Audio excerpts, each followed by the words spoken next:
ஐயோ, நீ ரொம்ப டேஞ்சர் போல இது. இல்லைங்க, போலீஸே அடிச்சிட்டா டக்குன்னு.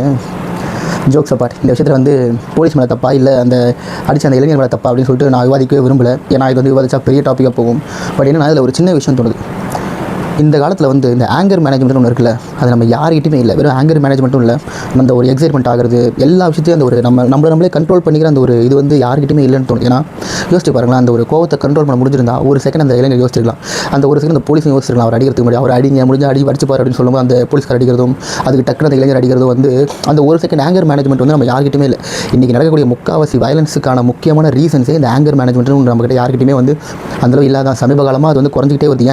என்கிட்டே அது குறைஞ்சிட்டே வருது. ஏன்னா பொசுக்கு கோவம் வர மாதிரியே ஃபீல் ஆகுது இப்போலாம் எல்லா விஷயத்துக்கும். ஸோ இந்த ஆங்கர் மேனேஜ்மெண்ட் அப்படிங்கிற ஒரு விஷயம் வந்து எவ்வளோ முக்கியம் அப்படின்றது இந்த மாதிரி ஒரு சில இன்சிடென்ட்ஸை பார்க்கும்போது தெரியுது. ஏன்னா சின்ன கோவத்துக்குலாம் வந்து இன்றைக்கி கொலை பண்ணுறாங்க. அந்த மாதிரி விஷயங்கள் நடக்கிறத பார்க்கும்போது தான் தெரியுது நம்ம வந்து இந்த பொறுமை அப்படிங்கிற ஒரு விஷயம் நம்மகிட்ட இல்லவே இல்லை. அது கொஞ்சம் கொஞ்சமாக போய்கிட்டே இருக்குது. பொறுமை, ஒரு சண்டை போடணுமா உடனே சண்டை போகிறது, இன்னொன்று ஒரு ஆக்டரை பார்த்தா எக்ஸைட்மெண்ட் ஆகிறதா, இன்னொன்று திரும்ப ஈவெண்ட் நடந்தது. அதெல்லாம் பார்த்தீங்கன்னா அப்படி தான் போயிட்டு அவர் மேலே உழுந்து முகி அவர் எதுக்காக அந்த ஈவெண்ட்டை நடத்த நினச்சாரோ அந்த ஈவெண்ட்டை நடத்தவே முடியாமல் போயிடுச்சு. அந்த மாதிரியான ஒரு சம்பவத்தை நம்ம பண்ணிடுறோம். அவரை பார்க்கணுங்கிற ஆர்வம் சரி, ஆனால் நமக்கு அதை எந்த இடத்துல கண்ட்ரோல் பண்ணணும் அப்படிங்கிற ஒரு அந்த கண்ட்ரோல் நம்மகிட்ட இருக்கணுங்க. ஒரு எக்ஸைட்மெண்ட்டாக இருந்தாலும் சரி, ஒரு ஆங்கராக இருந்தாலும் சரி, ஒரு சிரிப்பாக இருந்தாலும் சரி, அதை எந்த இடத்துல வெளிப்படுத்தணும், எந்த இடத்துல கண்ட்ரோல் பண்ணணும் அப்படிங்கிற ஒரு கண்ட்ரோல் நம்மகிட்ட இருக்கணும். அது இல்லைன்னு வச்சுக்கோங்களேன், லைஃப்பில் வந்து நிறைய பிரச்சனை நம்ம ஃபேஸ் பண்ண வேண்டியிருக்கும்.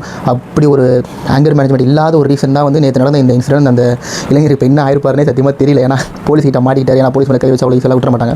அவர் என்ன ஆயிருப்பார் சொல்லிட்டு தெரியல. பட் உங்களுக்கு இல்லை, எனக்கு தான் சொல்கிறேன். லைஃப்பில் வந்து இந்த ஆங்கர் மேனேஜ்மெண்ட் அப்படிங்கிறது ரொம்ப ரொம்ப தேவைப்படக்கூடிய ஒரு விஷயம். சும்மா எல்லாத்துக்கும் கோவப்படாமல் முடிஞ்சிடும் இந்த ஆங்கரை கண்ட்ரோல் பண்ணுறதுக்கான முயற்சி பண்ணுங்கள். இல்லைனா சேர்ப்படி கன்ஃபார்ம்.